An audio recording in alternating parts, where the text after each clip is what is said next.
సభకు నమస్కారం. ముఖ్యంగా దెందులూరులో సిహెచ్సిలో ఎక్స్రే ఎందుకు పనిచేయట్లేదు, ఎవరి కోసం ఆ ఎక్స్రేని కొనుగోలు చేశారు, దాని పరికరాలు ఎవరి పర్మిషన్తో మీరు వేరే హాస్పిటల్కి పంపించారు. ఓకే, ఎమర్జెన్సీ వచ్చింది ఇంకా ఇక్కడ ఫిట్ చేయలేదు కాబట్టి మీరు పంపించారు అని ఇప్పుడు దాకా ఎందుకు దాన్ని పెట్టించలేకపోయారు? దానికి కారణం తెలియజేయగలరా? సార్, ఇప్పుడు సార్ ఇది కోవిడ్ టైంలో ఈ యొక్క 100 ml ఎక్స్రేని అన్ని కమ్యూనిటీ హెల్త్ సెంటర్స్ కి 35 హాస్పిటల్స్ కి ఇచ్చారు. 2020లో ఇచ్చారు. అప్పుడు దీనికి అవసరమైన నేను అడిగింది దాని పార్ట్స్ ఏమైనా, దాన్ని ఎందుకు తెచ్చారు, ఎందుకు కొన్నారు, ఏం చేశారు అని అడిగారు.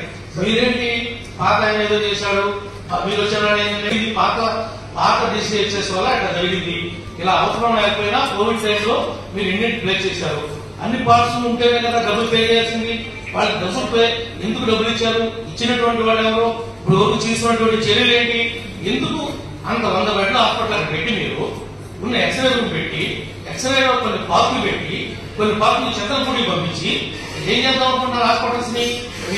మీరు ఎందుకు డిసిహెచ్ఎస్ గా మీరేంటి మీరు కరెక్ట్గా దృష్టి తీసుకెళ్ళి, నేను మంత్రులు చెప్తున్నాను సార్, గౌరవ మంత్రి గారిని కోరేది, ఎవరైతే మా కరెక్ట్ గారు కూడా ఉన్నారు, ఇంకా జేసీ గారు కూడా ఉన్నారు, కొద్దిగా మీరు డైరెక్షన్ ఇస్తే మాకు కొంత అవగాహన వస్తుంది.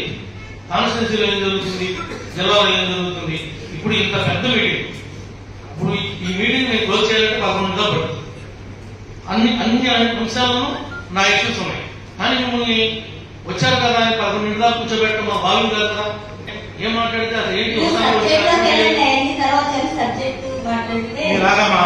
రాగానే జిల్లా మంత్రులు ఉన్నారు, కలెక్టర్ గారు ఉన్నారు, నేను అడ్రస్ చేస్తాను. మీరు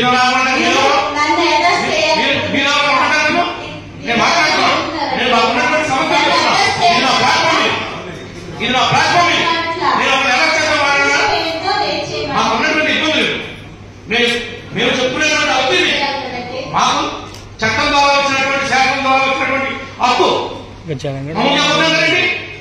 మేము మా బాధను చెప్పుకోవాలి, మా ఎమ్మెల్యే బాధను చెప్పుకోవాలి, మా తాలూకా ఉన్న విషయాన్ని ప్రజల తాలూకా చెప్పాలి. మీరు నామని చెప్తాను, మీరు ఆగమంటే మీరు చేపట్టిన మాత్రం నేను ఆగడం లేదు. అసలు విషయం చెప్పాను. మా బాధ తాలూకా ఉన్న విషయాలు ఇద్దరు మంత్రుల గారికి, కలెక్టర్ గారికి, జేసీ గారికి, జిల్లా అధికారులకి, జడ్పీటీసీ సభ్యులకి, ఎంపీపీకి అందరూ కూడా అర్థమయ్యే ఉంటుందని నేను భావిస్తా ఉన్నాను. చెప్పాలంటే ఇది ఉదయం 11 గంటల మొదటి సాయంత్రం 4 గంటల మీటింగ్, మొత్తమైన మీటింగ్ పెట్టి మాట్లాడేమంటే ఎలా మాట్లాడతాం మేము? ఆన్సర్ నాకే అర్థం కాదు. నా ఎదురు పడుతున్నట్టు ఇప్పుడు చెప్పిన ఆన్సర్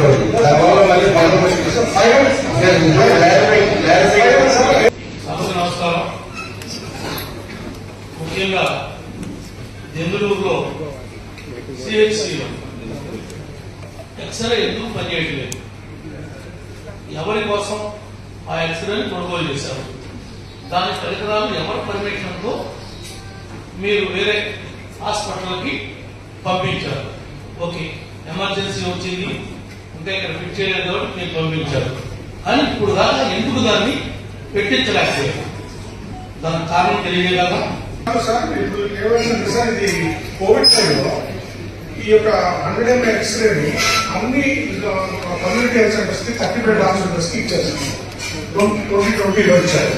అప్పుడు దీనికి అవసరమైన నేను అడిగింది దాని పార్ట్స్ ఏమైనా, దాన్ని ఎందుకు తెచ్చారు, ఎందుకు కొన్నారు, ఏం చేశారు అని అడిగారు. మీరేంటి పాత ఆయన ఏదో చేశాడు, మీరు వచ్చిన పాత డిసిహెచ్ఎస్ వల్ల ఇట్లా జరిగింది, ఇలా అవసరం లేకపోయినా కోవిడ్ టైంలో మీరు ఇండియన్ ప్లే చేశారు, అన్ని పార్ట్స్ ఉంటేనే కదా డబ్బులు పే చేయాల్సింది, వాళ్ళకి డబ్బులు పే ఎందుకు డబ్బులు ఇచ్చారు, ఇచ్చినటువంటి వాళ్ళు ఎవరో, ఇప్పుడు వరకు తీసుకున్నటువంటి చర్యలు ఏంటి, ఎందుకు అంత 100 బెడ్ల హాస్పిటల్ పెట్టి మీరు ఉన్న ఎక్స్రే రూమ్ పెట్టి ఎక్స్రేలో కొన్ని పార్కులు పెట్టి కొన్ని పార్కులు చంద్రపూడి పంపించి ఏం చేద్దాం అనుకుంటున్నారు హాస్పిటల్స్ ని? మీరు ఎందుకు డిసిహెచ్ఎస్ గా మీరేంటి మీరు కరెక్ట్గా దృష్టి తీసుకెళ్ళి, నేను మంత్రులు చెప్తున్నాను సార్, గౌరవ మంత్రి గారిని కోరేది, ఎవరైతే మా కరెక్ట్ గారు కూడా ఉన్నారు, ఇంకా జేసీ గారు కూడా ఉన్నారు, కొద్దిగా మీరు డైరెక్షన్ ఇస్తే మాకు కొంత అవగాహన వస్తుంది. కాన్స్టిట్యూన్సీలో ఏం జరుగుతుంది, జిల్లా జిల్లాలో ఏం జరుగుతుంది, ఇప్పుడు ఇంత పెద్ద మీటింగ్, ఇప్పుడు ఈ మీటింగ్ నేను క్లోజ్ చేయాలంటే 11 గంటలు పడుతుంది. అన్ని అంశాలను నా ఇష్యూస్ ఉన్నాయి, కానీ మిమ్మల్ని వచ్చారు కదా అని 11 గంటల కూర్చోబెట్టడం మా భావం కాదు కదా. ఏం మాట్లాడితే అది ఏంటి రాగమ్మా, రాగానే జిల్లా మంత్రులు ఉన్నారు, కలెక్టర్ గారు ఉన్నారు, నేను అడ్రస్ చేస్తున్నా. మీరు నేను మాట్లాడుతున్నాను, నేను మాకున్నటువంటి సమస్యలు చెప్తున్నా. ఇది నా ప్లాట్ఫామ్, ఇది నా ప్లాట్ఫామ్. నేను ఒక ఎలా చేద్దాం మాకున్నటువంటి ఇబ్బందులు మేము చెప్పుకునేటువంటి అవుతుంది. మాకు చట్టం ద్వారా వచ్చినటువంటి శాసనం ద్వారా వచ్చినటువంటి హక్కు మేము మా భాగం చెప్పుకోవాలి, మా ఎమ్మెల్యే భాగం చెప్పుకోవాలి, మా తాలూకా ఉన్న విషయాన్ని ప్రజల తాలూకా చెప్పాలి. మీరు నామని చెప్తాను, మీరు ఆగమంటే మీరు చేయకపోతే మాత్రం నేను ఆగడం లేదు. అసలు విషయం చెప్పాను. మా భాగం తాలూకా ఉన్న విషయాలు ఇద్దరు మంత్రుల గారికి, కలెక్టర్ గారికి, జేసీ గారికి, జిల్లా అధికారులకి, జడ్పీటీ సభ్యులకి, ఎంపీపీలకి అందరూ కూడా అర్థమయ్యే ఉంటుందని నేను భావిస్తా ఉన్నాను. చెప్పాలంటే ఇది ఉదయం 11 గంటల మొదటి సాయంత్రం 4 గంటల మీటింగ్, ముఖ్యమైన మీటింగ్ పెట్టి మాట్లాడేమంటే ఎలా మాట్లాడతాం మేము? ఆన్సర్ నాకే అర్థం కాదు. నేను నా ఎదురు పడుతున్నాడు, నువ్వు చెప్పిన ఆన్సర్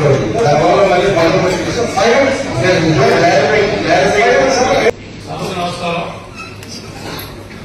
ముఖ్యంగా బెంగళూరులో సిహెచ్సిలో ఎక్స్రే ఎందుకు పనిచేయట్లేదు, ఎవరి కోసం ఆ ఎక్స్రేని కొనుగోలు చేశారు, దాని పరికరాలు ఎవరి పర్మిషన్తో మీరు వేరే హాస్పిటల్కి పంపించారు. ఓకే, ఎమర్జెన్సీ వచ్చింది, ఇంకా ఇక్కడ ఫిట్ చేయలేదు కాబట్టి మీరు పంపించారు. కానీ ఇప్పుడు దాకా ఎందుకు దాన్ని పెట్టించలేకపోయారు, దానికి కారణం తెలియజేయగలరా? సార్, ఇప్పుడు కేవలం సార్ ఇది కోవిడ్ టైంలో ఈ యొక్క 100 ml ఎక్స్రేని అన్ని కమ్యూనిటీ హెల్త్ సెంటర్స్ కి 30 బెడ్ హాస్పిటల్స్ కి ఇచ్చేసారు. 2020లో ఇచ్చారు. అప్పుడు దీనికి అవసరమైన నేను అడిగింది దాని పార్ట్స్ ఏమైనా, దాన్ని ఎందుకు తెచ్చారు, ఎందుకు కొన్నారు, ఏం చేశారు అని అడిగారు. మీరేంటి పాత ఆయన ఏదో చేశాడు, మీరు వచ్చిన ఇది పాత డిసిహెచ్ఎస్ వల్ల ఇట్లా జరిగింది, ఇలా అవసరం లేకపోయినా కోవిడ్ టైంలో మీరు ఇండియన్ ప్లే చేశారు. అన్ని పార్ట్స్ ఉంటేనే కదా డబ్బులు పే చేయాల్సింది. వాళ్ళకి డబ్బులు పే ఎందుకు డబ్బులు ఇచ్చారు, ఇచ్చినటువంటి వాళ్ళు ఎవరు, ఇప్పుడు వరకు చేసినటువంటి చర్యలు ఏంటి, ఎందుకు అంత 100 బెడ్ల హాస్పిటల్ పెట్టి మీరు ఉన్న ఎక్స్రే రూమ్ పెట్టి ఎక్స్రేలో కొన్ని పార్కులు పెట్టి కొన్ని పార్కులు చంద్రపూడి పంపించి ఏం చేద్దాం అనుకుంటున్నారు హాస్పిటల్స్ ని? మీరు ఎందుకు డిసిహెచ్ఎస్ గా మీరేంటి మీరు కరెక్ట్గా దృష్టి తీసుకునేది. నేను మంత్రులు చెప్తున్నాను సార్, గౌరవ మంత్రులు గారిని కోరేది, ఎవరైతే మా కలెక్టర్ గారు కూడా ఉన్నారు, ఇంకా జేసీ గారు కూడా ఉన్నారు, కొద్దిగా మీరు డైరెక్షన్ ఇస్తే మాకు కొంత అవగాహన వస్తుంది. కాన్స్టిట్యున్సీలో ఏం జరుగుతుంది, జిల్లాలో ఏం జరుగుతుంది. ఇప్పుడు ఇంత పెద్ద మీటింగ్, ఇప్పుడు ఈ మీటింగ్ నేను క్లోజ్ చేయాలంటే 11 గంటలు పడుతుంది. అన్ని అంశాలను నా ఇష్యూస్ ఉన్నాయి, కానీ మిమ్మల్ని వచ్చారు కదా అని 11 గంటల కూర్చోబెట్టడం మా భావం కాదు కదా. ఏం మాట్లాడితే అది ఏంటి రాగమ్మా, రాగానే జిల్లా మంత్రులు ఉన్నారు, కలెక్టర్ గారు ఉన్నారు, నేను అడ్రస్ చేస్తున్నా. మీరు నేను మాట్లాడుతున్నాను, నేను మాకున్నటువంటి సమస్యలు చెప్తున్నా. ఇది నా ప్లాట్ఫామ్, ఇది నా ప్లాట్ఫామ్. నేను ఒక ఎలా చేద్దాం మాకున్నటువంటి ఇబ్బందులు మేము చెప్పుకునేటువంటి అవుతుంది. మాకు చట్టం ద్వారా వచ్చినటువంటి శాసనం ద్వారా వచ్చినటువంటి హక్కు మేము మా భాగం చెప్పుకోవాలి, మా ఎమ్మెల్యే భాగం చెప్పుకోవాలి, మా తాలూకా ఉన్న విషయాన్ని ప్రజల తాలూకా చెప్పాలి. మీరు నామని చెప్తాను, మీరు ఆగమంటే మీరు చేయకపోతే మాత్రం నేను ఆగడం లేదు. అసలు విషయం చెప్పాను. మా భాగం తాలూకా ఉన్న విషయాలు ఇద్దరు మంత్రుల గారికి, కలెక్టర్ గారికి, జేసీ గారికి, జిల్లా అధికారులకి, జడ్పీటీ సభ్యులకి, ఎంపీపీలకి అందరూ కూడా అర్థమయ్యే ఉంటుందని నేను భావిస్తా ఉన్నాను.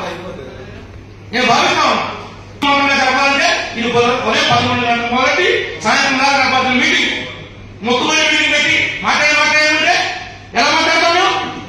ఆన్సర్ నాకే అర్థం కాదు. నేను నా ఎదురు పడుతున్నాడు, నువ్వు చెప్పిన ఆన్సర్